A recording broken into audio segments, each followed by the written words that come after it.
قل کہہ دیجئے، آپ صلی اللہ علیہ وسلم سے خطاب ہے، لا اجدو نہیں میں پاتا، فی میں ما جو اوحیا وحی کیا گیا، الیہ میری طرف، کیا وحی کیا گیا یعنی قرآن پاک یا قرآن پاک کے علاوہ جو کچھ آپ صلی اللہ علیہ وسلم سے کہا جا رہا ہے کہ آپ لوگوں کو بتا دیجئے کہ میری طرف قرآن میں اور قرآن کے علاوہ جو بھی وحی آ رہی ہے اس میں کوئی ایسی چیز نہیں پاتا محرمن جو حرام ہو، یعنی کھانے کی کوئی چیز حرام نہیں پاتا، ممنوع نہیں پاتا، علی طائمن اوپر کھانے والے کے، طائم طعام سے ہے، طعام کھانے کو کہتے ہیں اور اس میں پینا بھی شامل ہوتا ہے، کھانے والے پر کوئی کھانا حرام نہیں پاتا، یطعمہ جس کو وہ کھاتا ہے، الا مگر ان یکونا کہ وہ ہو میتتن مردار، اور مردار کون سا ہوتا ہے جو خود سے خود مر جائے، خواہ کسی بیماری کی وجہ سے یا پھر چوٹ لگنے کی وجہ سے یا گرنے کی وجہ سے، کوئی بھی سبب ہو لیکن طبعی موت مراد ہے، او دمن یا کیا حرام پاتا ہوں، خون، اور خون بھی سارا نہیں بلکہ مسفوحن بہایا ہوا، بہتا خون، پیچھے یہ لفظ پڑھا آپ نے کہاں، غیر مسافحین، تو وہاں بہانے والے مراد تھا، تو یہاں پر دمن مسفوحن بہایا ہوا خون یا بہتا خون، اور اس کے علاوہ کون سا خون ہوتا ہے، جمع ہوا خون، مثلاً کہاں، گوشت کے اندر، ہڈی کے اندر، یا پھر کلیجی کی شکل میں، او یا لحم خنزیر گوشت خنزیر کا، یعنی خنزیر کا گوشت حرام ہے، فإنہ تو بے شک وہ کیا، خنزیر کا گوشت،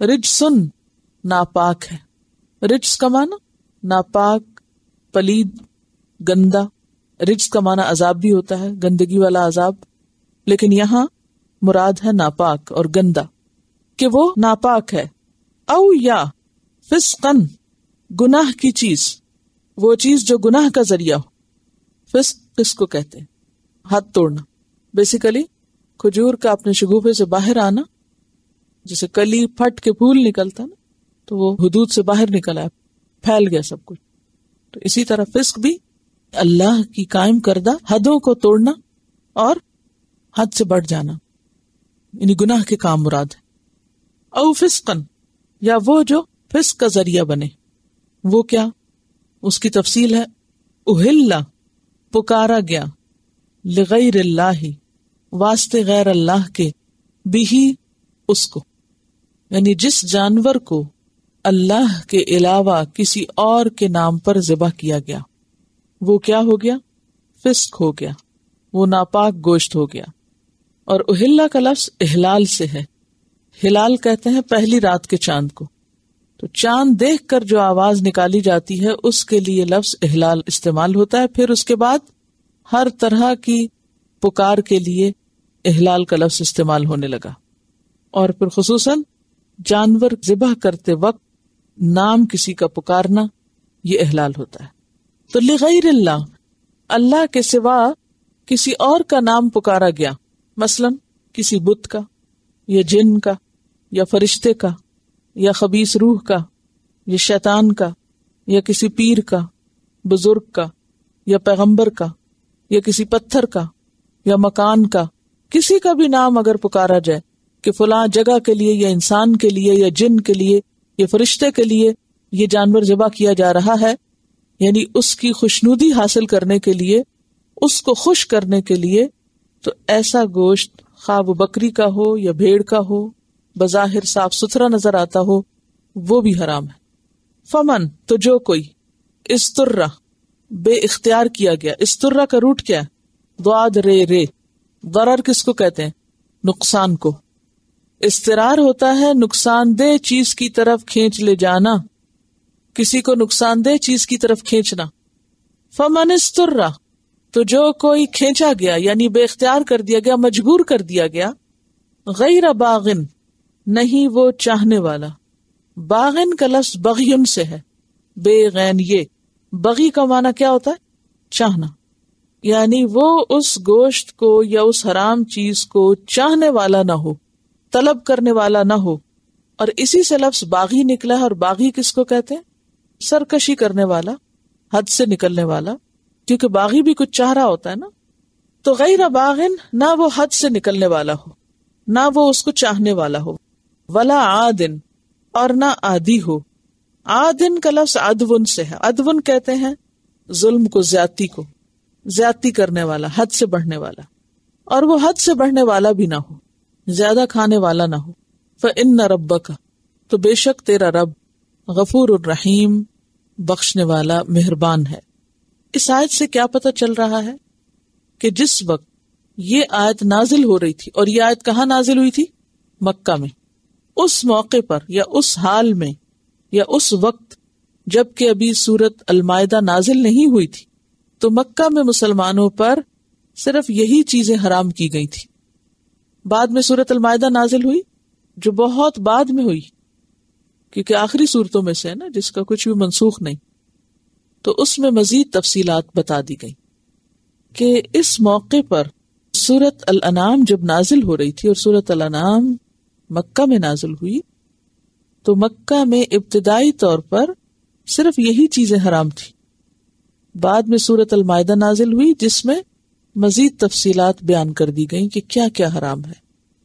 فرمایا کہ اے لوگو، تم نے یہ جو بحیرہ اور سائبہ اور وسیلہ اور حام کو حرام قرار دیا ہے، اور خود سے خود حرام قانون بنائے ہیں، اور ان کو اللہ تعالیٰ کی طرف منسوب کر دیا ہے، تو میں اس کتاب میں جو میری طرف بھیجی گئی ہے، اس قرآن میں، اور وہ چیز جو مجھے وحی کے ذریعے بتائی جا رہی ہے اس قرآن کی تفصیل میں، اس میں تو اس کے علاوہ کوئی اور چیز نہیں ملتی.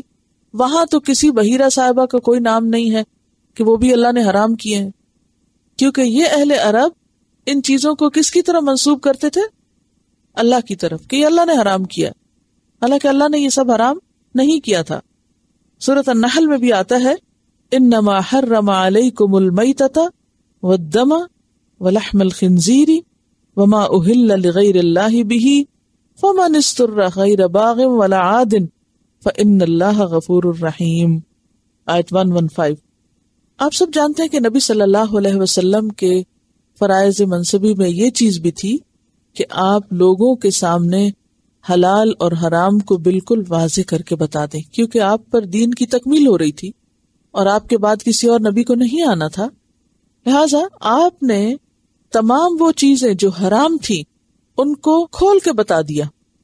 قرآن پاک سورۃ الاعراف آیت 157 میں آتا ہے وَيُحِلُّ لَهُمُ الطَّيِّبَاتِ وَيُحَرِّمُ عَلَيْهِمُ الْخَبَائِثَ وَيَدَعُ عَنْهُمْ إِصْرَهُمْ وَالْأَغْلَالَ الَّتِي كَانَتْ عَلَيْهِمْ. وَيُحِلُّ لَهُمُ الطَّيِّبَاتِ، پیغمبر ان کے لیے طیبات کو حلال کرتا ہے، یعنی نبی صلی اللہ علیہ وسلم نے آ کر طیبات کو حلال قرار دیا، جیسے پیچھے ہم پڑھ چکے ہیں نا. کیا؟ کلو من طیبات ما رزقناکم، کھاؤ جو پاکیزہ چیزیں ہم نے تم کو عطا کی ہیں. وَيُحَرِّمُ عَلَيْهِمُ الْخَبَائِثَ، اور خبیث چیزیں، ناپاک چیزیں اللہ کے رسول صلی اللہ علیہ وسلم نے اللہ کے حکم سے حرام قرار دی. وَيَدَعُ عَنْهُمْ إِصْرَهُمْ، اور ان کے بوجھ ان سے ہٹا دیے. بوجھ کون سے تھے؟ کس چیز کو یہاں بوجھ کہا جا رہا ہے؟ حلال اور حرام کے خود ساختہ قاعدے اور طریقے اور قانون جو لوگوں نے اپنی مرضی سے دین میں شامل کر لیے تھے اللہ کے نام پر، ان کو بھی آپ نے ہٹا دیا. والاغلال، اور وہ چین اور توق جو گلے میں ڈالے جاتے ہیں، اور بیڑیاں، اغلال کا لفظ بیڑیوں پہ بھی آتا ہے. بیڑی کیا ہوتی ہے؟ چین. اور توق جو گلے میں باندھا جاتا ہے. ان سب چیزوں کو جو دین کے نام پر لوگوں کے اوپر ناروا پابندیاں تھی، جو توق بنی ہوئی تھی اور پاؤں کی بیڑیاں بنی ہوئی تھی، ان سب کو کاٹا، ان سب سے لوگوں کو آزاد کیا اور دین کو مختصر اور سیدھا سادہ اور آسان بنا کے لوگوں کے سامنے پیش کیا. التی کانت علیہم. تو قرآن پاک سے ہمیں واضح طور پر حلال کے بارے میں رہنمائی ملتی ہے. آپ صلی اللہ علیہ وسلم نے مدینہ میں آ کر کچھ چیزوں کو حدیث کے ذریعے حرام کیا، اور اس میں کیا تھا؟ اکل کل ذی ناب من السباع وکل ذی مخلب من الطیر، ہر کچلیوں والا جانور یعنی شکاری جانور جو ہیں، اور پنجوں والا پرندہ جو شکار کرتے ہیں، یعنی شکاری جانور اور شکاری پرندے جو شکار کر کے گوشت کھاتے ہیں، ان کو بھی کیا قرار دیا؟ حرام قرار دیا۔ بعض لوگ اس آیت کو مس انٹرپریٹ بھی کرتے ہیں۔ وہ کیا کہتے ہیں، دیکھو قرآن میں لکھا ہوا ہے کہ اس کے علاوہ کوئی اور چیز حرام نہیں، اور وہ کیا ہے؟ بس مردار حرام ہے، بہتا خون، خنزیر اور غیر اللہ کے نام پہ پکارا جانے والا۔ وہ شراب کا تو ذکر ہی نہیں ہے، نہ ہی کسی اور چیز کا ذکر ہے، نہ ہی شکاری جانوروں پرندوں کا، تو بس صرف یہ لحم خنزیر حرام ہے، اور جانوروں میں سے اگر کوئی خود مر جائے یا خون بہ رہا ہو تو وہ باقی ہر جانور اور ہر چیز حلال ہے۔ تو ایسی بات نہیں ہے۔ اس کی تفصیل ہمیں مزید قرآن پاک کی اور آیات سے بھی ملتی ہے اور حدیث سے بھی ملتی ہے۔ اب یہ ایک حدیث بہت سے جانوروں کو حرام قرار دے دیتی، کون سی؟ کہ نبی صلی اللہ علیہ وسلم نے کس کو حرام کیا؟ کچلیوں والے جانوروں کو اور پنجوں والے پرندوں کو۔ تو پھر اس آیت کا مطلب کیا ہے کہ اس کے علاوہ مجھے کچھ حرام نہیں ملتا، یعنی جس وقت یہ آیت نازل ہو رہی تھی اس وقت، اس سے پہلے بس یہی حرام کیا گیا تھا، اس کے علاوہ نہیں۔